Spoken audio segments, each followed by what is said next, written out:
What's up, everyone? Welcome back to Questions You Never Thought to Ask, the Whitewater Kayak podcast. I'm Seth Ashworth, and this week we're going to have one of the most exciting podcast episodes that many people have asked for with Bren Orton. But just before we get started, I'd like to say thank you to the people who support this podcast on Patreon. Patreon is a crowdfunding platform where you can chip in a couple of bucks every month to help me keep this podcast alive. Those people really do make this happen, and I couldn't do it without them, so big shout out to those people. And if you are interested in helping out with this podcast and also getting to hear the podcast before it comes out on general release, you can check that out at patreon.com/Seth Ashworth. Alright, that's enough of that. Enjoy this episode, and I'll see you in a couple of weeks. Peace! Welcome back to Questions You Never Thought to Ask, the Whitewater Kayak podcast. I'm Seth Ashworth, and this week I'm interviewing one of the most requested kayakers to be interviewed on this podcast, Mr. Bren Orton, all the way from the UK. Bren, thanks for joining us. Thanks for having me, mate. Really fired up on this one. I want to say there was hundreds and hundreds of requests to have you on, but that would be untrue. But I could say at least a dozen, at least some requests to have you on, but more than most other people in terms of like when I'm like, hey, who do you guys want to see on the podcast next? So that's, you got a following. Cheers, mate. Thanks to everyone for asking Seth to have me on. There's no way I would have got invited without you guys plugging away and asking him to have me on the show. So stoked to be here. No, it's good. And for people who don't know, do you want to just give them I'm going to give a one-line explanation of Bren Orton. Young, ginger kayaker from Warrington who made it big in the internet kayak world by almost swimming over a huge waterfall and then luckily not.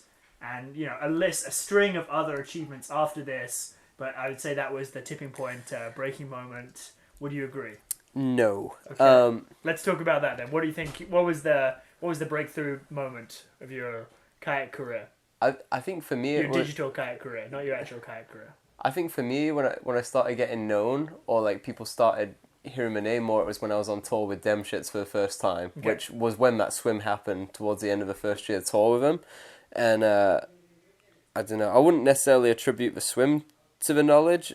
I don't know, I mean, maybe that's where some people heard my name, but I think other people would hear it of just like the better moments and the progress that I was making from like hanging out with Degeneres and learning how to creek boat.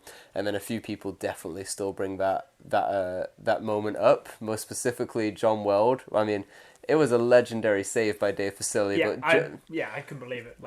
Oh mate, unreal! Like the amount of people that can pull that off, you count them on the two fingers. Yeah, not even a whole hand, like, mate. Wiggle out of your boat in that tiny little rock, dude. Clip yourself to it, and then just the athleticism as well. Like Dave, hit and then me to make that one perfect throw, mate, and reel you in because like the extra line was paying out, and you can see in the video, it's like, oh my god, it's gonna pay out and pull them over the waterfall, and they're both gonna go over it. Totally, mate. But yeah, I think that was a scary time for sure. Good learning experience, but I think that going on tour with Degeneres, that's when I first started getting a bit of recognition just from being in the videos with Dave and making other edits and all of that stuff.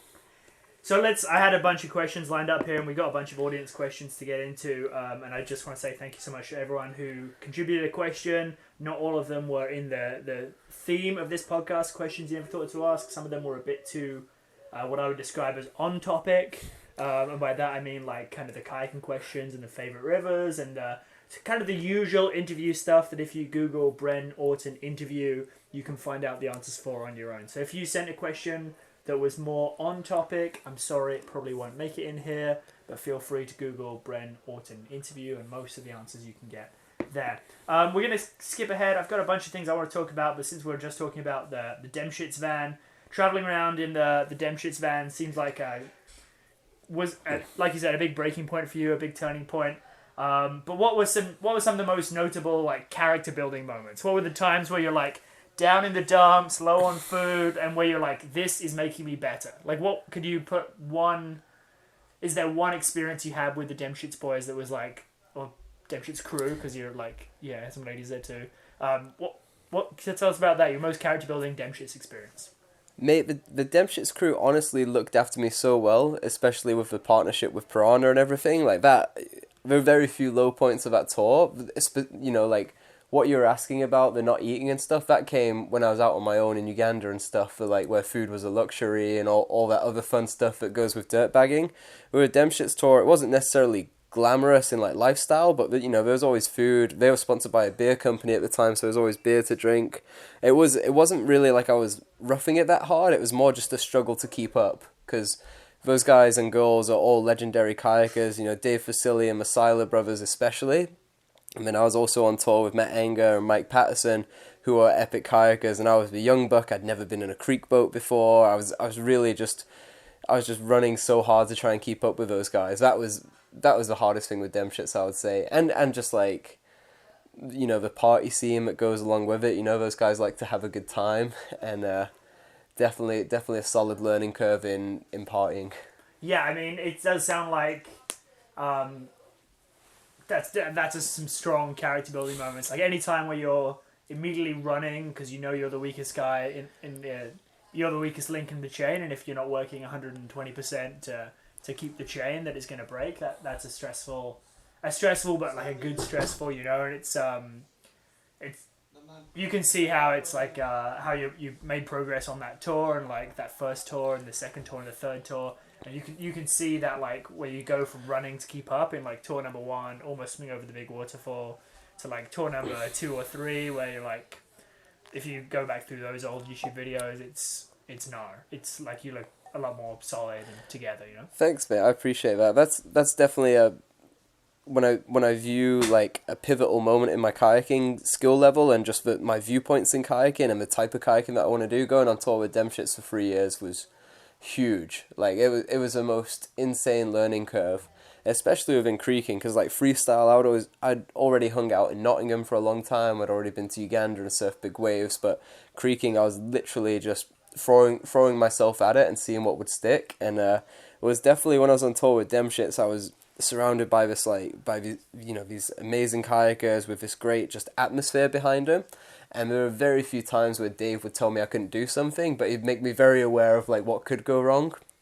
And unfortunately, things did go wrong once or twice, and it was a good learning experience. And I came back and ran the waterfalls and drops that I messed up again, and it went well.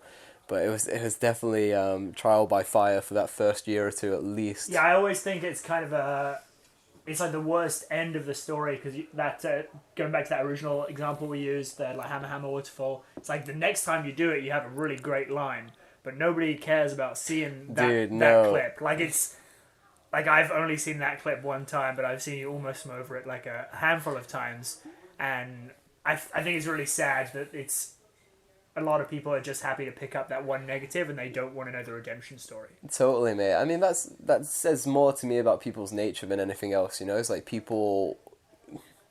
For me, the people that focus on that stuff and they don't want to look at the bigger picture of, like, did he go back and run it again? Was it successful or whatever? The people that just focus on the negatives, to me, are insecure in themselves, you know? And then at that point, I don't really care. But yeah, I definitely appreciate that you saw the second lap down, and I'm so happy that went well. That was honestly, I've ran a couple of hard rapids since then, 1 or 2, but that is the most nervous I've ever been getting in my kayak. I was almost throwing up putting my spray deck on, but that was a key moment for me with my kayaking career, because I was like, if I don't get back in this creek boat and try and run this waterfall again, I just don't know if I will ever do it again.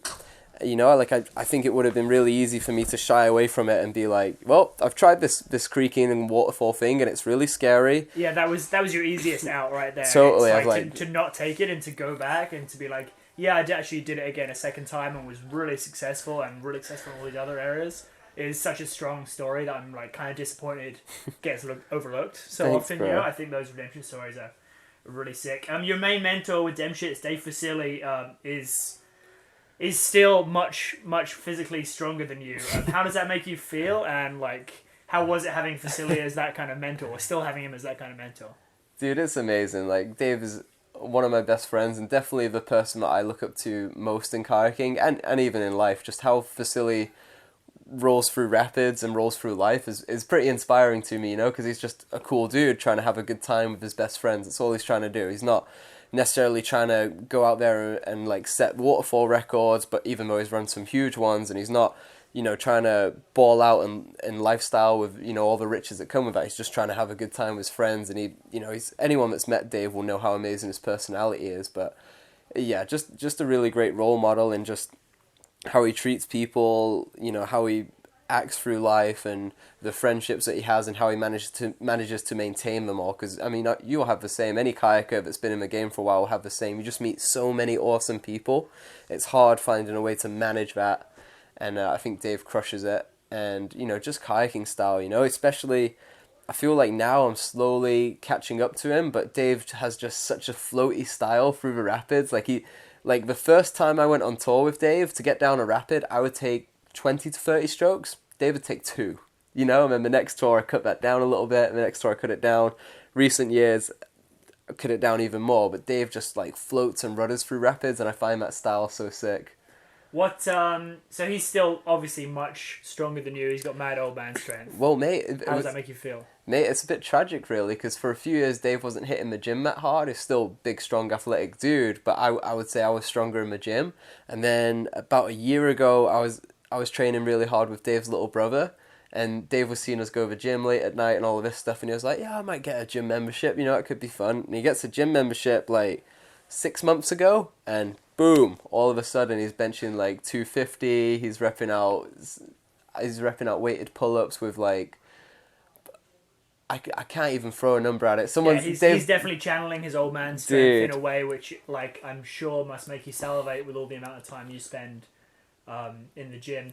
With Dave as a mentor, obviously, like, you gained and grew a lot. What are you doing to mentor others, or is there anyone in particular you've been mentoring, or are you interested in mentoring youths of the future, or would you say you've been mentoring peers and like kind of paying that mentor cycle forward? Mate, it's funny you say that, because there's a kid called Kalen Friedenson, and I call Kalen's been like a good little buddy for a while, but I met Kalen at the NOC, and the thing that stuck out to me is I meet a lot of kids, and I really appreciate when they come up and ask questions, because it's the same thing I did, and I always try and give good answers, but what always disappoints me is when they ask questions about sponsorship and all of that stuff, because I just don't care, Yes. I don't, it doesn't bother me, it's of little interest,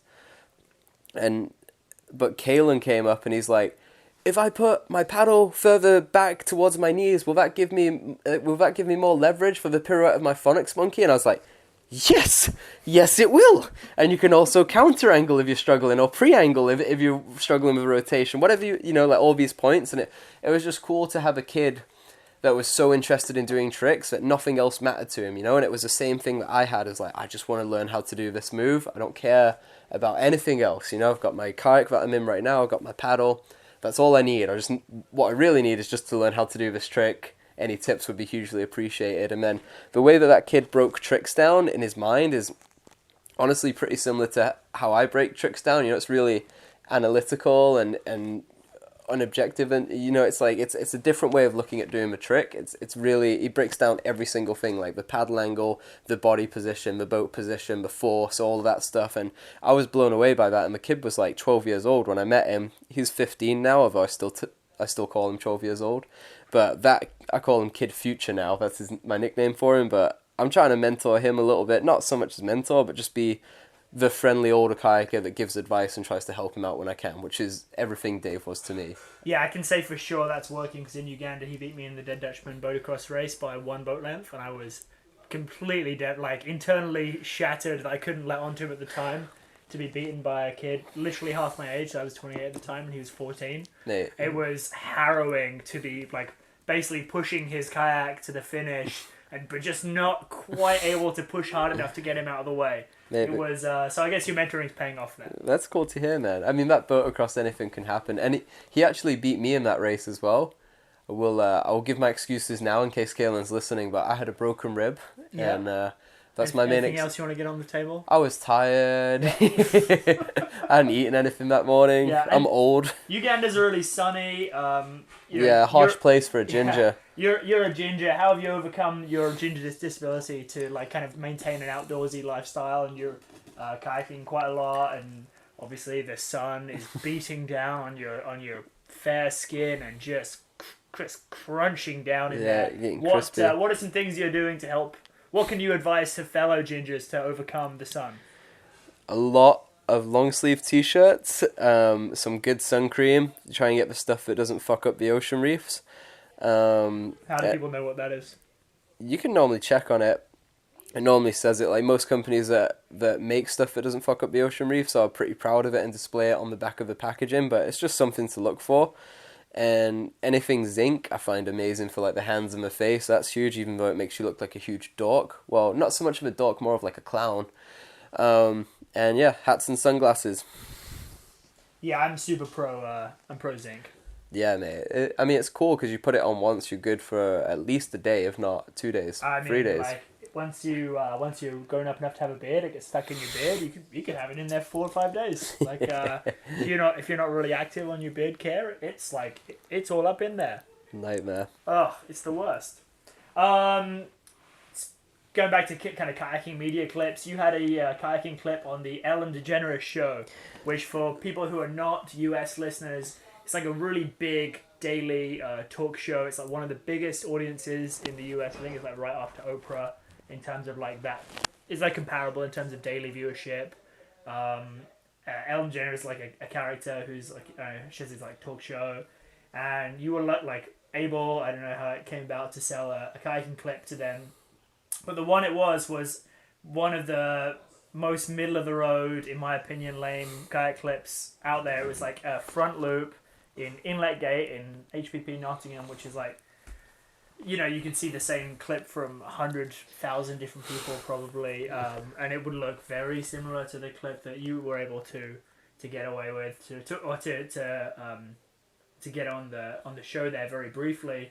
Were you disappointed by that? Do you see it as a missed opportunity? Like, what was your feelings on the situation? I mean, there's obviously hundreds, if not thousands, of better, cooler clips in my eyes that they could have taken. But the thing that stood out for me that was cool is obviously, like all big companies in production, is they go through a media agency, and the media agency had seen some of my stuff, and they had a huge selection of stuff to pick out, and they chose that one. And I think that the reason it got picked is they were doing a part of a show called like Pass or Fail, or like Yes or No, or whatever it is, Fail or Win. And so obviously I plug in for a front loop, it looks like I'm just going to like land on my face, and then all of a sudden there's a front flip in a kayak, and none of the audience had seen that. And so that's why I think they picked the clip. And I honestly, so when the agency bought this clip, they were like, just so you know, we have permanent lifetime rights to this clip for this amount of money. And I was like, oh no, it's such a highly valuable clip. I don't know if I could ever do that again. In reality, I mean, I don't even want to think about how many loops on camera I have in Inlet Gate in Nottingham. I can think back to 10 years ago and seeing like a smaller, skinnier Bren with different coloured equipment doing the exact same thing, and to see how big like the viewership that one clip got, it was like, I was so disappointed. It was like, this is kayaking's big shot at daytime TV. It was like, it kind of fell flat for me, you know? Totally, mate. Well, I mean, my thing is, I was stoked with the media agency bought the clip, and then they told me they'd sold it to a TV show, and I was like, sweet. Send me a link when it's out. And then they were like, oh, it's going to be on the Ellen show. And I was like, what? Yeah. And I was like, I know you've just bought this clip, but I will give you some other clips for free, because I think it would be way cooler. And then I offered him a bunch of stuff, you know, like drone waterfalls, downriver freestyle, big wave tricks, you know, like all sorts of stuff. Your full repertoire, you could say. Yeah, they were not interested. They wanted the Inlet Gate front loop. I just don't understand. I don't know, like, I guess that's a bit of a disconnect sometimes. Maybe kayakers, maybe there's more we can be doing to kind of like separate that disconnect. But it's so sad for me when you see like a really big, like a viewership TV show, and they pick up something which is just not the coolest part of our sport. No doubt, mate. But I think the general public, for whatever reason, has the perception that there's not that much skill in kayaking, and you're just crazy, and you're just throwing yourself down things, and you're not doing anything on purpose. Whereas, like, the skill and experience level needed to drop a waterfall pretty big, especially, not like a simple like flat to vert to flat again, like, like a waterfall with a lead in takes a lot of experience and a lot of skill to pull off. And yeah, I'm always the same as you, mate. I'm always disappointed on what they pick up on, because I mean, probably the most viewed kayaking clip of all time is Benny and Rush sending the ditch, I think actually Dane's with the wake boat one is probably, Has that surpassed it now? I don't know. I haven't looked at the numbers recently, but I bet it's right there. Okay. I seem to get tagged in that video on Facebook or Instagram or Twitter or whatever. Like I still get like picked up in it pretty frequently, and I'm like, yeah, I know that guy. Like, yeah. Well, at least that's a little bit different because that's like two huge boats combining to make the one just drives me insane. I'm like, I don't understand how all the viral kayaking videos are the worst aspects of our sport. Yeah, I mean, I'm sure other sports struggle with that as well. I guess, but man, Yeah, I think just the story of kayaking as a sport has to get told a little bit better. yeah. And yeah. Yeah, what do you think people can do to help tell that? Like, I mean, that's ultimately, especially if you look at yours and Adrian's YouTube channel, there's like a lot of really great stories, and the two of you working together gives a strong platform for telling stories, which I really like, and I think most of the people who subscribe to it are subscribed because they enjoy the way that the two of you tell stories. What can people do to tell those stories better in a way that's a bit more relatable for like the average Joe, the non-kayaker, maybe the weekend paddler, like 3 weekends a year? I think it's all just about being relative and approachable, you know, and not trying to make it out to be something that it's not, because a lot of people will fearmonger and try and like stoke it up that something it's not really is, you know, something that it isn't really trying to be, because even with myself and my crew, even though it's about trying to find the biggest, baddest whitewater we can, there's not that many days out there where we're like truly, absolutely terrified of something wrong happening. You know, it's very few and far between. Most of the days are spent just outside in beautiful places, having a sick time with our best friends, and that I think is something that everyone can relate to. Because if you're not striving for that in your life, I don't know what the fuck you're doing. I mean, I feel exactly the same way. If you're not like, for me, kayaking is a lot about the people I go kayaking with. I was saying to someone the other week, I was like, increasingly I go on trips with the people I want to go on trips with and not to the places I want to go. And I kind of care more about being on those trips with the people I want to be on those trips with rather than where we are. And I have started to choose my future trips more carefully based on who I'm going with, because it makes a bigger impact on me than being alone somewhere cool and then having to meet new people and hope they work out.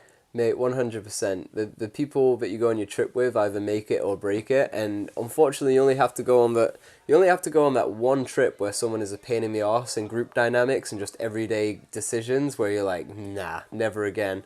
And that's why I personally feel so lucky that I always had, when I was coming up, always had the Dem Shits crew, a little bit out to lunch at times, but always just motivated to go kayaking, which is my number one thing I want to do on a trip. And then the Sen boys, you know, always just so motivated. It's that for me is like when I'm looking for people to kayak with, I want people that are down to get up early to get the best levels, down to drive to the rivers, down to, you know, go and explore and all the other stuff, rather than just stay and do the same things over and over again. So you're part of one quartet of kayaking's hottest boy band right now, Send. As a foursome, you, Adrian, Caleb, Dane, have been really crushing the video game. You're like out there, you're planning events now with Unleash, which is going really well. Where do you see the future of this boy band? Is it going like kind of boys to men? You're going to get old and retire? Are we going like Backstreet Boys? Are you going to split up and like go Justin Timberlake and do your own thing? Like what do you think is the boy band future for Send? I think we started this as friends, and I don't know if it'll ever finish. I hope it goes on forever, but if Send or Unleashed were ever to end, I would hope that we were all still friends after the fact. That's my most important thing. Is although I'm stoked because through Send and Unleashed I get to kayak with my best friends more in more epic places and push myself not only with my kayaking but my filmmaking and all of the other things that go along with it way harder. But the most important thing to me is that we're all still friends for it, you know? And there's definitely been not any times where it's been close to falling out, not even close at all, but there's definitely been times where for whatever reason people have gotten a little bit stressed out about stuff with business and sponsorship relationships and etc. And I'm like, man, I just like I know that's important, but the most important thing for me is that we just hang out and have fun together. Like I'm so down to work hard, but anytime where we're getting stressed and we're not, we're not interacting with ourselves as we normally do, and people are getting moody, I'm like, I'm not. This is not why I'm doing this. But luckily, that's very few and far between moments. Probably like 2 in the last 3 years, so we're doing pretty good. I think obviously I've been lucky enough to be an Unleashed athlete at all 3 Unleashed now, and for me it's like my favorite whitewater event. It's kayaking with a lot of people who I love kayaking with, who I maybe don't necessarily get to kayak with all the time because their schedules are busy. It's always in some fantastic kayaking. Like the kayaking we do on those trips is great, and it's kind of tiring and exhausting, a lot of driving, but it's always really fun. Where do you, like for me, it's like the best. It's like everything I want from a kayaking trip. It's like more than one day, all my best friends, some of the best kayaking in the world. For me, it's like already as good as it needs to be. Where do you think the future of Unleashed is in maybe, let's say, 2 years' time? Let's say there's going to be I don't know if there is. Let's say there's going to be an Unleashed next year. Where do you see the one after that being? Man, well, first of all, thanks for the kind words, Seth. We're always stoked to have you at Unleashed. Great person to have around on and off the water, mate. But for me, the future of Unleashed, for my thing with Unleashed is, although there's some absolutely incredible competitions out there, and there's all different levels and genres of competitions, there was no competition that I saw that really motivated me throughout the year to work on my entire skill set. And you'll know this because you've competed at multiple Unleashes, but you've got to, not only do you have to be good at big wave freestyle racing, both in a time trial and a motocross format, and with the freestyle big trick and best ride, but you also have to be adaptable to any spot at a given date. You have to be able to just show up and rock it, really. There's very few days where we're actually like, this is the course, this is your practice time, because the levels are just exploding. And there's so many factors that go into doing well at that event. It's not just about skill set, it's about like outlook, mental toughness, honestly, because it's not easy, because you're constantly, for the 7 to 10 day window that the event happens, you're just dealing with the unexpected every single day. And some people rise to that, and other people not crumble, but they have a hard time with it, and that has been expressed before. But my main motivation with Unleashed has been to create a way for other kayakers to earn money to go kayaking, and that's what I feel like we're all pushing for. And so my ultimate goal within the next few Unleashed events is to be able to pay athletes to come, whether that's travel expenses or a wage for them to be on the tour, sort of inspired by the ASP tour and surfing. But that's what I'm aiming for, is to create basically like a mini pro tour in kayaking. And so if getting invited to Unleashed is not easy, because there's only a select few kayakers that we can trust in their skill set to come and compete on this whitewater, because it's enormous, and if you mess up, things are going to go wrong real quickly. And the best way for us to maintain safety is to invite the people that aren't necessarily going to get into trouble and aren't going to have to rely on the safety team, even though we have great safety setup at the events. It's like prevention is better than cure. And so that's the main motivation, really, is to try and get it to a point where if you get invited to Unleashed, you're going to basically get you're going to get a free trip out of it at the very least. You're going to get flown into Quebec, you're going to have money each day to go and buy food and gas and all of that stuff, and you're going to have a sick time. And if you win Unleashed, I want people to be able to fund their entire year, if not more. And that sort of comes from Rob Deerdeck with Street League.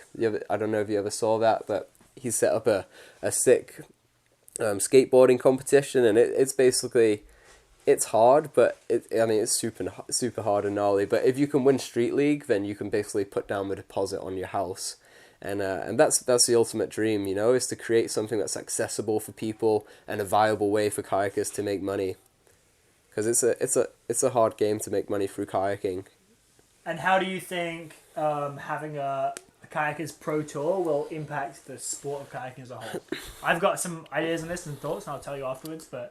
I'll tell you my thoughts on this before, and then you can tell me your thoughts on it. We'll see you think of your answer while I answer. But I think if there was more money at the very top end of kayaking, it would help increase the amount of people coming into the funnel, right? If you think about kayaking as a funnel, with the people who are just starting this year and they're going to do their first roll and their first class 2, and they're the widest part of the funnel. And then you think about people who are participating on Unleashed as like the narrowest part of the funnel. I think the more the narrow funnel is sucking down and people are fired up, on... Oh, I lost my train of thought. I think the more people who are in that, like, who are pushing to be in that bottom part of the funnel, and the more they're getting other people excited about how much they're progressing, is pulling people into that top part of the funnel, where they see that person at their far end, and they're like, man, that guy is having the best time all the time. I want a piece of that. Maybe not the whole piece, but just like, a few weekends a year, I want to be having that best time. And I think if there was more people in that, like you say, like the pro league style, and I'm using air quotes for people listening at home. If there was more funding for like something like a pro tour or a pro competition or like a cash level competition where you could legitimately like pay for your expenses to like keep pursuing the dream, I think it would help like kind of pull people in with the gravity of it, because it's not. You're not just paying for those people because they're good at kayaking, you're paying for them because they're good at sharing kayaking with other people. And it's by sharing kayaking with more people, it's sucking in more people, It's like everyone's circle is getting bigger, the more you can like suck them in. Yeah, I agree, mate. Those are some good points for sure. I mean, to sum up what you just said, I agree that it's all connected and there's levels to it, and so if the top level is earning more money, by nature of that, then the lower levels are also going to have more money, and vice versa. But I think it's important that I don't think that there's none. There's no kayakers I've met that pursue it to the level where they could come and compete at Unleashed, but where they're in it for the money. They're not. But for me, I find it quite dissatisfying that people can have such an insane skill level and so much passion, but they then have to go and work a job that they're not really that interested in to fund the dream. And I just wonder where the skill level and the progression in kayaking could go if we were like, okay, if you love kayaking, it's your number one thing to do, and you want to do this and this in the sport, here's the money. That's all you've got to focus on. And it works both ways, because I think that for myself, being able to have the singular focus of kayaking over the last few years has helped massively with progression. But then there's other people like Sveni Lamler that they like having the contrast, like Sven has to go to school and study, but then when he gets off school, he's just an animal because he's been pent up for a couple months, So I see both sides to it, but my main thing is to, again, going back to the kids and asking questions and stuff, is like the wide-held belief is that you can't earn money in kayaking, and that is a load of bollocks. And it's not like there's tons of money at the top end, because there's not, but at the age of 24, I can now fund myself to do basically what I want in a year, and I think that hopefully in another year or two, then I'll make enough money to help out my mum and my friends and all of that stuff. So it is totally possible. But when I was a kid, no one would ever have that thought. No one would share that thought with you of like, you know what, you can do this, you can make a living out of this. You might not be a millionaire out of it, but you're going to be able to fund yourself to follow your passion, and what could be cooler than that? No one had that perspective, and for me, I just want to create the belief in the kids coming up that, you know what, if I work hard at it and I try my best and I do this and that I can get to that point where I earn money through kayaking. Yeah, I think like if we go back 10 years, like the internet wasn't at the maturity that it is now. Like 10 years ago, it was more cautious or maybe more prudent to say, well, there's no money in kayaking. And now that the internet is where it is, social media is where it is, like sharing experience is where it is, things are changing. And I think that's great. And I think Unleashed is a really great way to keep that change going and keep it going in a positive way. And I'm super stoked about it. Thanks, mate. Let's change gears again. Okay. You're an exercise junkie. A lot of people message me to say you skip leg day. Do you want to talk about skipping leg day? Have you ever used steroids? Would you consider it? As far as skipping leg day goes, I just view them as a pointless muscle to train, because as everyone will know, there's no biceps in your legs, so where are you going to train? It's pointless. But no, for real, I do train legs a little bit, but it's not my focus at all, because I'm trying to keep as light as I can in my kayak, and at the end of the day, I just want my legs to be functional, and I just want them to work. And so I do more running and more body weight stuff than I do like heavy compound lifts on legs, because I'm not trying to build up huge oaks that I then have to stuff in my kayak and weigh myself down with. I'm just trying to have like strong legs that can endure, hiking into creeks in California for days on end. Okay, so there you go. That's putting it to rest. All the people who messaged me on Instagram and wanted to know about why Bren skipped leg day, now you know his excuse. Changing gears again. Previous guests to the podcast, Ben Stooksbury, Russ Sturgis, are pretty hard out vegans, and they're advocating for it pretty aggressively now. You have been eating vegetarian for a long time. What's your stance on people being vegan and people, especially who whose identity is like really linked to what they eat? Seth, you ever come up with a saying where you're like, that's good, I'm gonna write that down. This is exactly why I'm gonna copyright this. Yeah.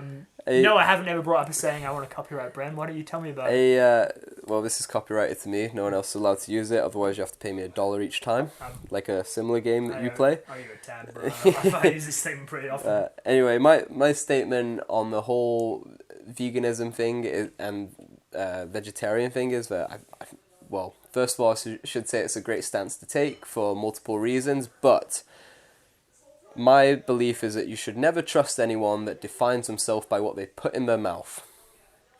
And so when people, eating food, although it's you do it a lot, but it's a relatively small part of your life, and I'm all about people making conscious decisions and trying to be less impactful on the planet. And I think that by avoiding eating a lot of animal products, and you can take a little bit of the suffering out of the world for the animals, and I'm super into that.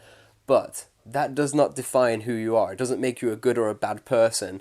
And more importantly, there's nothing that upsets me more is when people try and push their beliefs on someone else, whether that's religion, politics, food, etc. I'm like, it doesn't.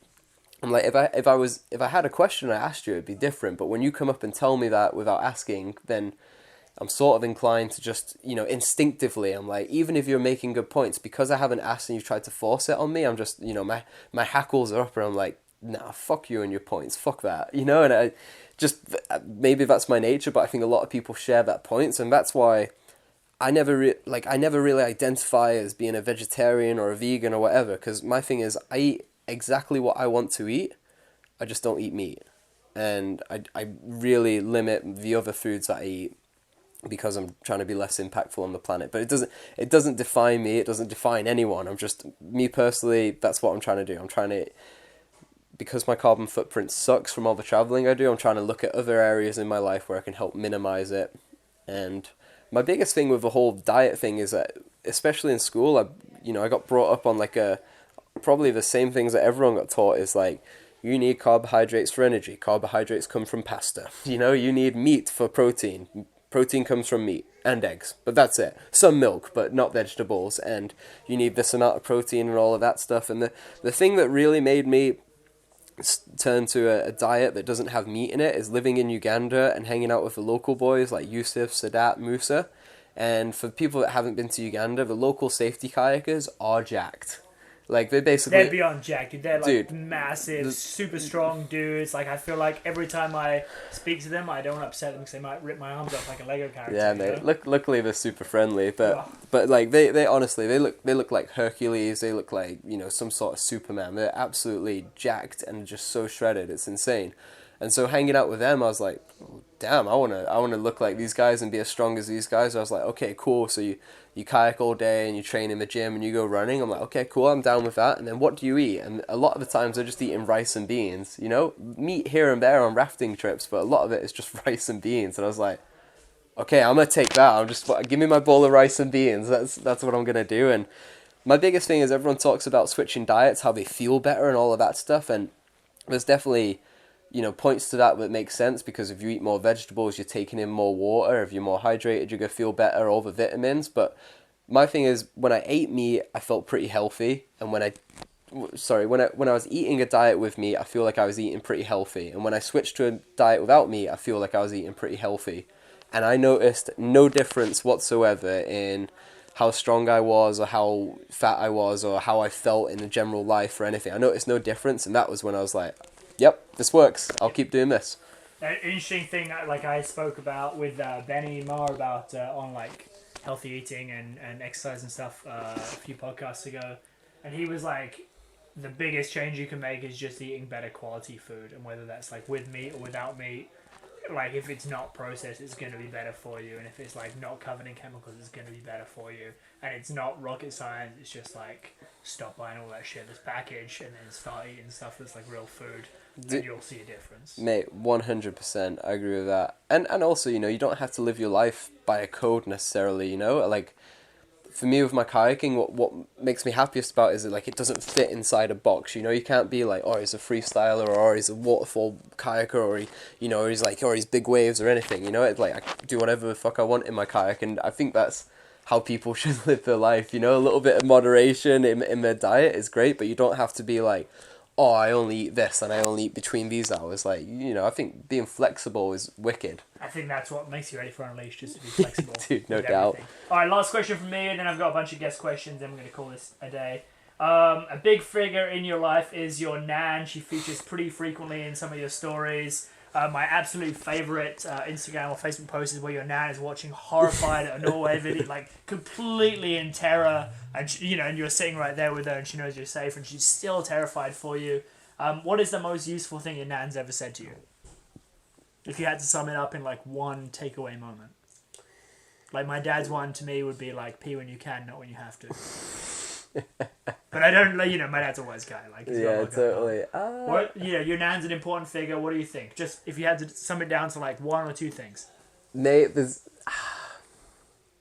it'd be tricky. Like, I don't think she's got that many catchphrases necessarily, although she's bloody funny, because when people reach a certain age, I think they really stop giving a fuck. Yeah. She is at that point. Yeah. And that's awesome. So she's just really funny. But more than anything, just my nan is like one of my role models, because she's just such a savage, you know? She's like 75 years old, and she's running around, trying to help out all her friends and do other stuff, and she's, trying to have a good time and everything, but she's so stern on some things, She's got like her core principles, and she's just unwavering, like treat people nice and all that stuff, and that's why my nan's my role model. But as far as phrases go, I don't really have that much, although I will say that my biggest fear in life is upsetting my nan. Not necessarily for making her upset, but because she would absolutely take her slipper off and whack me with it if I ever did anything to upset her. Like, absolutely. I probably wouldn't go home for a while, just let it simmer. Yeah. Let it simmer down. Alright, that's smart. So that's the end of the talking points I wanted to talk about, and I put it out on the gram. DM me if you've got any questions for Bren Orton. And I got more questions than I've ever had any other time I've posted that. I don't know if it's just more people listening now because more people want to talk to you or whatever. I did, an interesting point was I had 0 marriage proposals for you, whereas I had some for Rush and for Benny when I put it out there. So I don't know if that makes you feel good or bad. It makes me feel good. I'll never get married. All right, I had a couple of questions. First one then. I had a couple that were like along the same vein, but the one that summed it up best was probably Teal Morgan. If you had to leave a send member of the Takeout forever, which Takeout and who and what? And which Takeout and who? Oh, tricky. I think just follow your heart. Quick fire. I mean, I love them all, but I would drop Adrian off. Auf Wiedersehen, buddy, in like Tennessee or somewhere, like somewhere with a really thick Southern American accent. I think that'd be hilarious. I think it'd be a good vlog. Jack Gunter asks, what's your number one workflow tip to get Unleashed videos out so fast? For people who don't know, the Unleashed events happen on one day, and then usually the video is done that night, which is not easy. There's a lot of cameras involved, a lot of drones, a lot of extra peripheral activities. And the turnaround time on them is insane. What's your one best tip to turn around videos faster? Mate, be super harsh with your cuts and your selects. Don't be like, oh, it's an okay shot. Just like straight to the point, yes or no, and get the biggest bottleneck is sorting through your footage. The quicker you get through that, the quicker you can go into your edits. And I also think planning them out and having the song and the vibe to the video that you want is huge.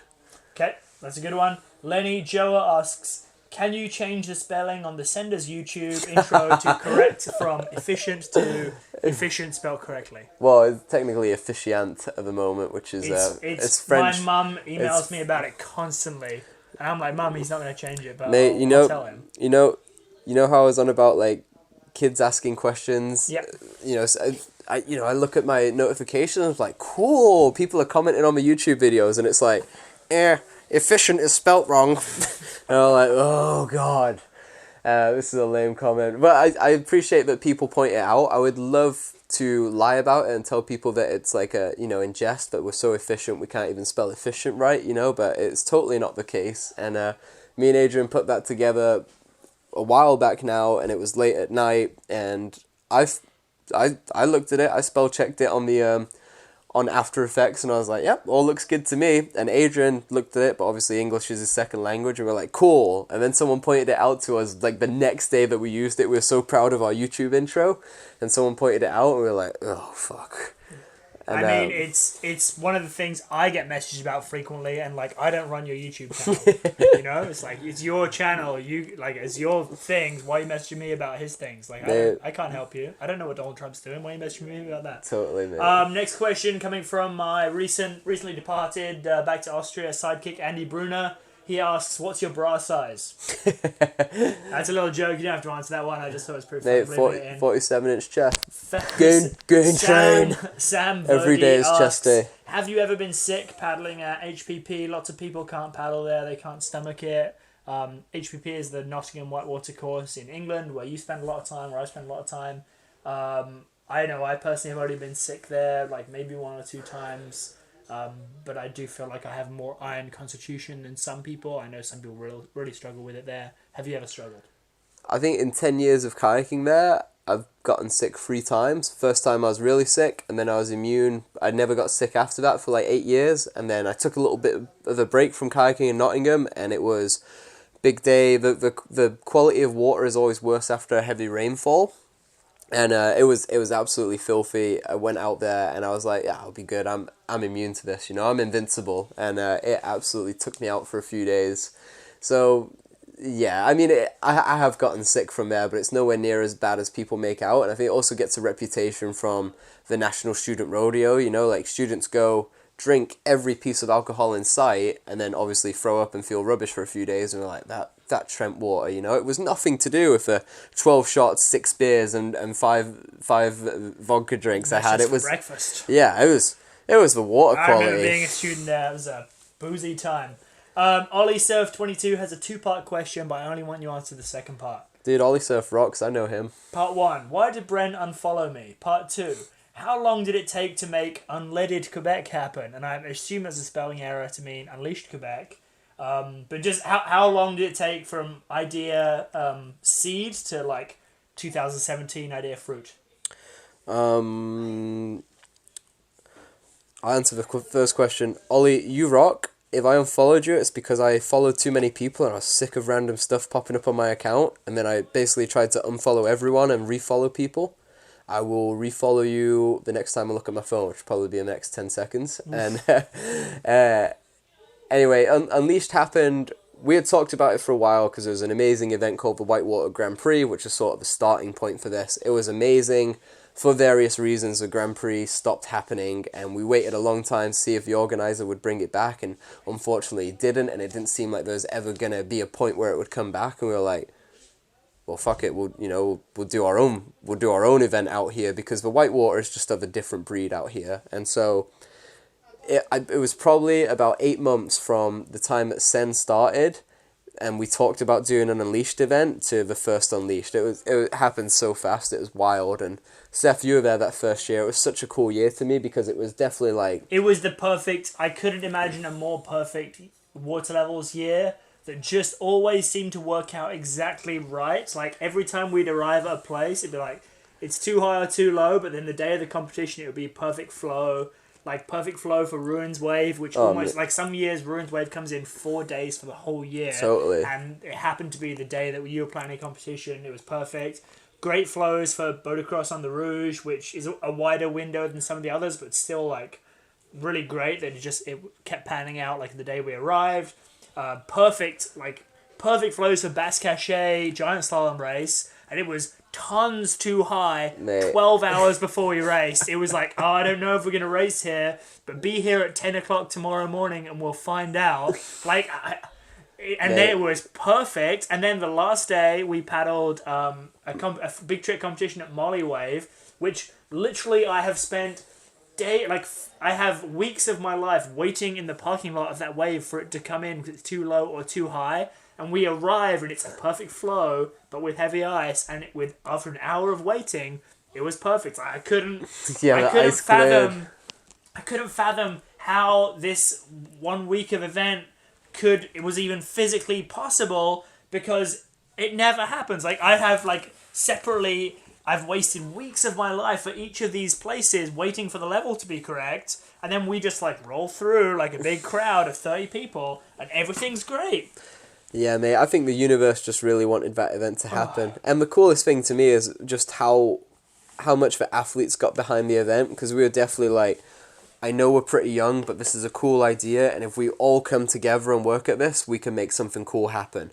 But this is almost an experiment at this point, and if we pull it off, then there's going to be future events. If we don't pull it off, I'm sorry, but I think it's a cool enough idea that it's worth trying, and everyone was so supportive in that event. Athletes were helping us to film media with their cameras. They were sharing their footage with us. They were blowing it up on social media, all sorts of stuff, just being really great to work with. And that was like a community event to me. It's just so special, all those memories of people just working together to make something happen.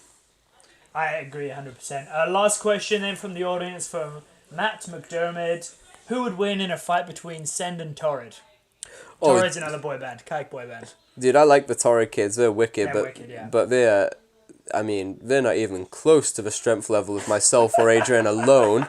Dane's super competitive, so if we told him it was a competition, Dane would win for sure, because that's his nature. If it's a competition, Dane is coming in first. So myself and Adrian could almost just sit back and wait and watch while Dane wins the competition and step in if we needed it. And then Caleb's Canadian and really nice, so he'd be able to apologise afterwards. It's nothing personal, but it was a question on Seth's podcast and the people wanted to know, and I'm sorry about that uppercut. And, I don't make the questions, the people ask the questions. I'm just a vessel. It's a good question. I love the Torrid boys. They're sick kayakers, rad people, but they would not win in a fight. Not even close. I mean, not to be big-headed, but I'm from Warrington. What are they thinking? Alright, that's it. That's all the questions I have. That's all the talking points. We talked for a long time, but I really appreciate you coming in. Thank you so much for being on the podcast, Bren. Where can people follow you? Where can they keep up with you if they live under a rock and they don't already keep track of your movements? If you guys want to check out my Instagram, that's just bren.orton. And then the biggest thing is mine and Adrian Matton's YouTube channel, which is Senders. Please go check that out. And we're actually working on a new episode format, which is going to come out soon, and I'm just so stoked for people to see it and interact with the YouTube channel. But definitely Instagram and YouTube is the best way to follow along with the adventures and all the behind the scenes fun stuff. And just huge thanks to everyone that follows it and supports the dreams and everything, and I hope you all have a sick spring, summer, winter of kayaking, and hopefully I'll catch you on the water at some point. As a segue to that, I think when I interviewed Adrian, he did say if you guys got 10,000 subs on that channel this year, you and him would cage fight. So it was 20,000, okay. and I'm obviously tied into it because Adrian. If Adrian says it, it's happening. Yeah, we've got to do it. But my restriction to this, to follow on from Adrian's point in the podcast, is that I will fight him if we get to 20,000 subscribers in 2019. But it will be at a weight class. And so Adrian will have to cut down from 197 pounds down to 155. Oof. It's possible. It's physically possible. Yeah, and I'd have to go from 175 to 155, which is totally doable. It's going to crush you both, and I'm going to be happy to see it. So if you don't, please go and check out, subscribe. Thank you so much for listening. This has been Questions You Never Thought to Ask. I will see you in 2 weeks' time. Peace.